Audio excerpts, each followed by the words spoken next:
Okay, ladies and gentlemen, thank you for tuning in. This is the Not Hebrew School podcast. I am Aaron Eisman. I am here with Rebbitzin Lizzie Savetsky. Hello, Lizzie. How you doing today? Hello, Rabbi. I am wonderful. I'm very excited about this week's Parsha. Oh my gosh, this is incredible. You know, if you had to take a poll throughout history, what issues did societies hope for and wish for and pine for? I would think everyone would agree world peace, serenity, unity, happiness, connection, right? That's what everybody wants. And look around today, it's like everything's a mess and people are fighting and yelling at each other. This week's Torah portion gives us the solution to getting out of exile. We believe in a messianic age. In that messianic age, we are going to live a life of purity and happiness and connection and serenity and unity. We're all going to know our inner godliness. We are going to know we are a peace. As you say, you are a peace of the infinite. We are going to all internalize that we're a piece of the infinite. If each one of us internalizes that, then the reason why there's so much strife is often not because I hate someone else, but because I don't connect with myself. I haven't. I'm sort of in exile. In order to get us out of exile, we have to get exile out of us. I love that. How do we get exile out of us? So this week's Torah portion is the prototype of getting out of exile, right? This is the first exile, Egypt, that we got out of. And let's analyze how we got out of exile and then try to apply that to our lives, how we can get ourselves out of exile and create world peace, serenity, happiness, unity. That's what this week's Torah portion is. The final of the 10 plagues. Mrs. Savetsky, can you name the final 3 of the 10 plagues? Darkness. Boom! That is 1. Good for you. Ding, ding, ding, ding, ding, ding, ding. What's 1 out of 3? Death of the firstborn son. Boom! Amazing. That is 2 out of 3. And can you get the last and hardest one?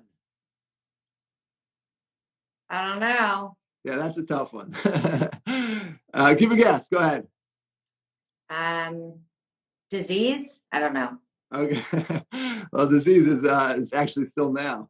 But no, so this is locust. So the final 3 plagues are, but you were right. Those are the 2. The last 2 is what we're going to be focusing on. So you led me on and you nailed it. Good for you, Rebbitzin. What do I win? You win a free Torah idea that you can apply to your life and change the world. Priceless. It's priceless. So Rebbitzin, so here's the story. So the final 3 plagues are locusts, right? Swarms of locusts, and then darkness, and then the death of the firstborn. And then that was it. Then Pharaoh came and begged the Jewish people, get out of here, leave. Right? The last time Moses was in the palace, Pharaoh said, don't come back here. And Moses said, and it came true because Moses didn't have to go back to Pharaoh and ask him. Pharaoh came to Moses and said, get out of here, leave. So let's try to dig deep into the exodus of the Jews from Egypt and figure out how we can get ourselves out of exile, ourselves out of darkness, ourselves out of strife and fighting. Let's apply those lessons. So we saw by the death of the firstborn that there was a law that we have the name Passover. Passover celebrates our coming out of Egypt. Why is it called Passover, Rebbitzin? Because the angel of death passed over the Jewish houses because they saw that there was the blood there that the Jews were told to put. Amazing. The Jews put the blood of the lamb, of the sheep, on their doorposts. So 2 questions. Number 1 is, why did they have to? Why these sheep? What is the reason for the sheep that they had to hold on to the sheep for 4 days and then slaughter the sheep and put the blood on the doorpost? What's up with that? That's number 1. Number 2 is that during the death of the firstborn, they had to stay in their homes and they couldn't go outside. in order for the angel of death to pass over their homes. Now, I hope not to meet the angel of death anytime soon, but it seems to me that the angel of death can just as easily determine who is guilty of who they should pass over in the street. Why couldn't they just hang out in the street and go about their business and let the angel of death pass over them in the street? Why does the angel of death have to pass over them in their home? Why does it have to be? Why couldn't it just be passing over them? Just don't kill the people, the Jews, right? Why does it have to be in their home? Close the door with the blood on the doorposts. That's two questions. So I want to just highlight an amazing thing, Rebbitzin, on the death in darkness. During the plague of darkness, Rashi says, many commentators say that only 1/5 of the Jews actually made it out of Egypt. Only 1/5. Wow. 4/5 died during the plague of darkness. Why during the plague of darkness? So that how many died? 4/5. Chamushim, they went out 1/5. The Jews went out 1/5 of the Jewish people made it out, and 4/5 perished. And why they perished during darkness? That it shouldn't be obvious, that it shouldn't be sort of a chil Hashem, desecration of God's name, that the Jews are dying as well. It should be obvious that the plagues are not plaguing the Jews, so therefore they died during the plague of darkness. Why couldn't they come out of Egypt? Do you know why they couldn't come out of Egypt? Because in order to get out of Egypt, you got to get Egypt out of you. In order to come out of Egypt, you have to first be worthy of coming out of Egypt. The good news is, if you're listening to this, then your ancestors were the 1/5, right? They made it out. But 4/5 of the Jewish people were not able to let go of the materialism, of the physicality, of yes, they were slaves, but they had their things. They weren't able to let go. And how often can we relate to that, right? Someone tells you an idea, I want to be better, I want to be good, I want to be holy, I want to do the right thing, I want to stop yelling at my mom, I want to start smiling more and being more friendly and calling my grandma. But that which we know in our head is difficult to put into our souls, into who we are. They were steeped in idol worship. There was an idol worship called Baal Pa'ar, which is a crazy, crazy, crazy idol worship. They would actually defecate in front of the idol. And what? Wait, is this real? This is real, and the I have so many jokes I could say now. The holy books. Listen to this. The depths behind it. The holy books are have a lot to say about what kind of crazy worship is this. But the defecation is sort of the last result of physicality, right? It's like after you enjoyed physicality, and they were sort of worshiping, like hanging on to the last vestiges of. They were so steeped in physicality that they sort of were worshiping even the last vestiges. And again, it's also a holy part, because there's godliness in everything, right? But we need to worship God, the infinite, not the God within everything, right? We need one God, not within everything. But I don't want to get off topic. But they were very steeped in physicality. They weren't able to break free. And I want to tell you something. We have that in our day and age, right? I was gonna say I see that in so many things in my life. We worship our phones, we worship our cars, we worship, our food. Our whole lives revolve around these things, stuff, 100%. And we can't, we're enslaved to all these physical things. 100%. It's wild. 100%. And the fun part of this Torah portion is that we are going to have a trick, not a trick. We're going to take from this Torah portion a way to break free. But you're right. We're very much enslaved. We're very much handcuffed, very much burdened by the money Instagram likes and popularity and big houses and big cars and nice things that we get completely sidetracked with what's important. And if somebody, our kids, you're putting your kids to bed and they say, ask you a question, you have such clarity about what's right? You're able to talk the talk so easily, perhaps. But when it comes to actually real life, it's much harder. I'll tell you an interesting thing. My great-grandfather, my mom's father's father, his name was Rabbi Arthur Cohen, Rabbi Asher Michael Cohen. He was the rabbi in Basel, Switzerland. And when Theodor Herzl was looking to make the first Zionist Congress in Europe, he really wanted to make it in Berlin, Germany. And he wasn't able to do it there. So he made it in my great-grandfather's synagogue in Berlin, Basel, Switzerland. And why couldn't he do it in Berlin, Germany? Because there was a big pushback. Zionism. Germany is our homeland. Germany is our Israel. Berlin is our Jerusalem. That was the famous retort to, no, you can't do it here. So that's why they did it in Basel, Switzerland. And we look back and you're like, that's insanity. But it's very easy to get. Germany was so up and coming and sophisticated and so much wisdom and science and culture and art, and that they got sucked in to this. Yeah, and they got sucked into the glitz and the glamour of it all. 100%. They got sucked in, and therefore, and they lost their way. So the people died during the darkness in order to sort of only take out people that were able to take Egypt out of themselves. And your great-grandparents, your ancestors, Rebbetzin, my ancestors, and anybody who's listening to this right now, your ancestors were from the 1/5. So we have the power to do it. So let's see how to do it. So let's go to the 10th plague. So the 10th plague, they had to take these sheep and they had to hold them for 4 days and then slaughter them and then sort of lock themselves in the house. And that is the message. How do we do it? Because the sheep was the god of the Egyptians.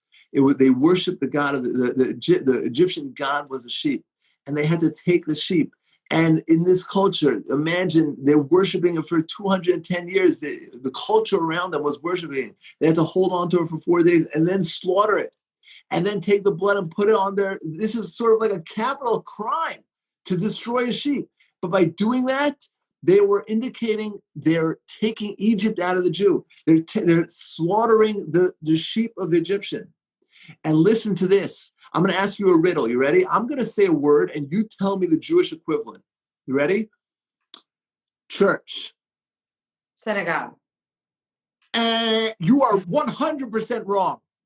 And you are in very good company because almost every single human being alive today would say the equivalent of the church is the synagogue, but that's not true. The Jewish place of worship is not the synagogue. The Jewish place of worship is the home. The Jewish place of worship is the temple in Jerusalem, the Western Wall. Many people know about the Western Wall, right? The last retaining wall of the temple. The temple was not a model synagogue. It was a model home. If you look at what was in the synagogue, the shulchan, the breads, the menorah, right? These were a model Jewish home. The place, the arena in which Judaism operates is the Jewish home. It's funny, sometimes people are bothered at the role of women in the synagogue. But the synagogue is really just a support for the home. It's sort of like a gym, a workout, so that you can come home and be Jewish. The ultimate place of Jewish worship is the home. And ask any married man who runs the Jewish home, right? I'll give you a hint. It's not the man, right? So the Jewish place of worship is the home. They had to lock themselves in their home. They couldn't go out. Why couldn't they go and travel around the town and let the angel of death skip over them? Because they had to show themselves secure, sealed up in their Jewish home. They had to show themselves that we are in this home. We're not going out. We are secluding ourselves. We are not letting any impurity into our home, any idol worship, any physicality, as what you were saying before. This we can be pervaded by so much physicality. Our home is our sanctuary.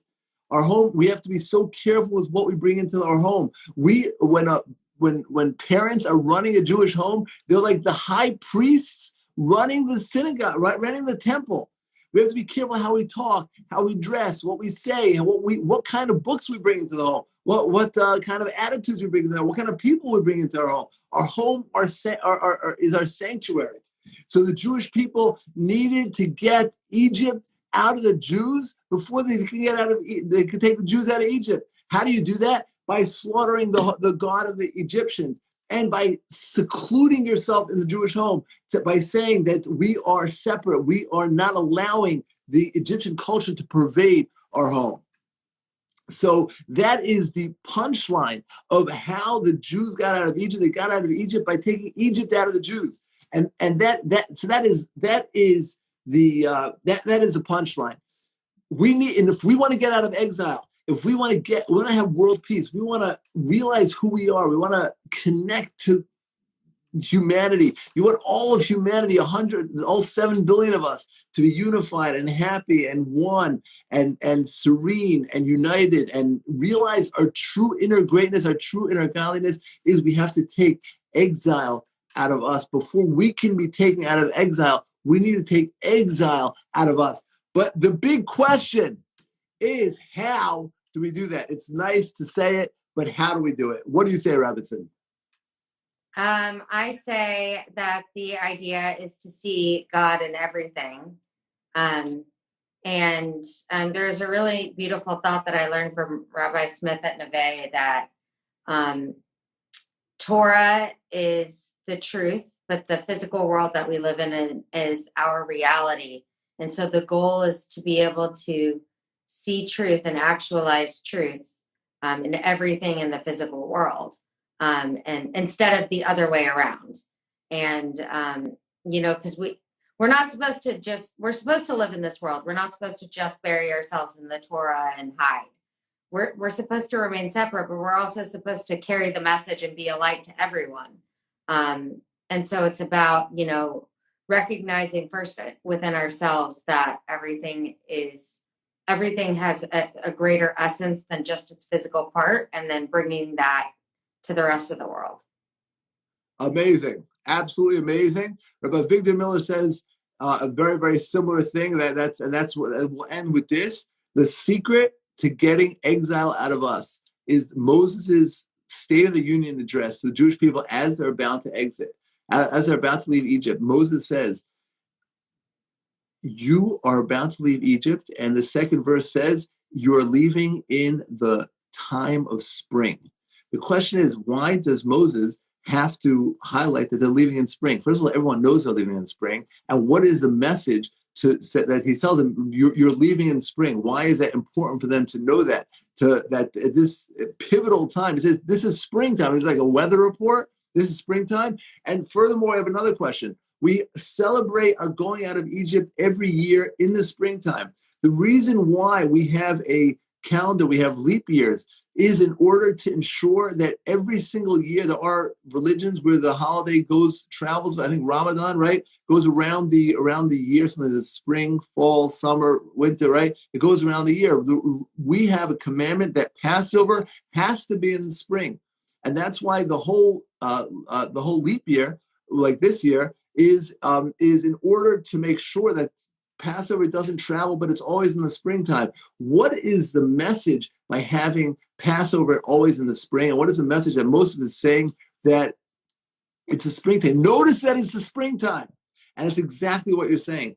You have to, the trick of getting exile out of yourself is little tiny baby steps. Appreciate the fact that God took you out in the spring. When someone comes out of slavery after 210 years, they don't care if it's torrential downpour or if there's a snowstorm or if it's whatever. Who cares? Just get me out of this slavery. But God made sure that it was a spring. Notice the little things. God took you out in the spring. You have to notice those things. Thank you, Hashem, for the spring. We have to notice the little things in life and acknowledge them. Thank you, Hashem, that I could move my arms. Thank you, Hashem, that I could see. Thank you, Hashem, that I could hear. Thank you, Hashem, that I could walk. Thank you, Hashem, that I could talk. Thank you, Hashem, I have healthy lungs. Thank you, Hashem, I have a healthy heart. Thank you, Hashem, I'm not waiting for a kidney. Thank you, Hashem, that I have a healthy digestive system, a healthy backbone. I have a healthy family. I have a home. I didn't sleep on a park bench last night. I'm not waiting for some call from the doctor to find out what a test results is. Again, people have challenges in life, but to notice all the gifts we have and to be grateful, those tiny little things, exactly what you said, Rebbetzin, to notice the little things in life. And by noticing those little things and having a constant relationship with God, we will bring out our inner godliness. We will sort of flex our soul by noticing our soul and focusing on our soul. By noticing our soul and focusing on our soul, we're flexing our soul and we're becoming more identified with our soul. The more we talk soul, the more we study Torah over, online or wherever, the more we flex and build up our true identity. So it's really not that God is taking out of our exile. We're taking ourselves out of exile by focusing on the redemption within us. By focusing on our ethics, we're expelling exile from ourselves.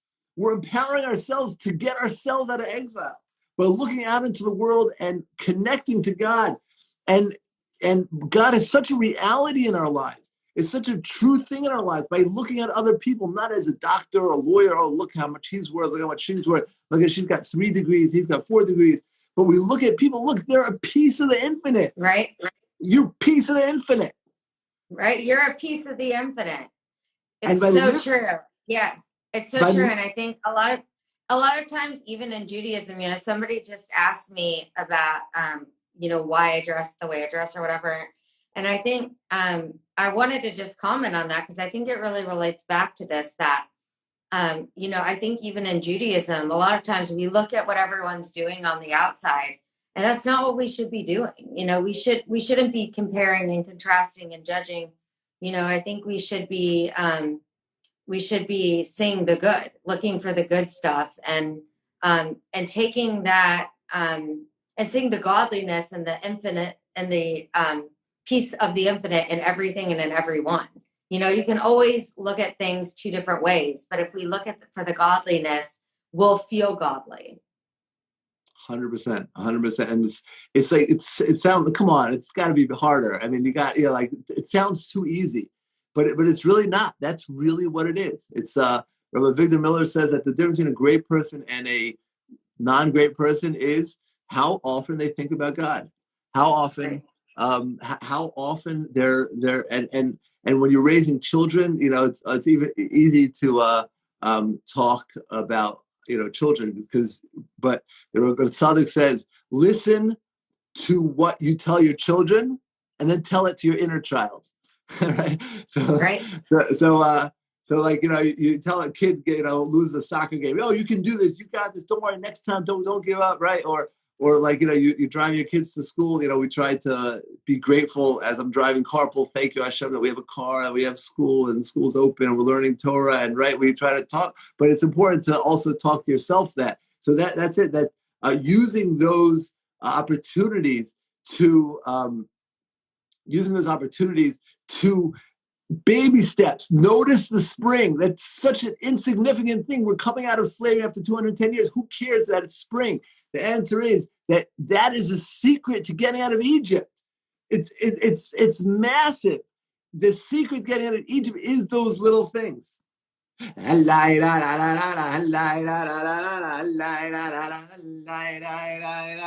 secret to getting out of Egypt is seeing the snow today. And that's right. Saying thank you, God.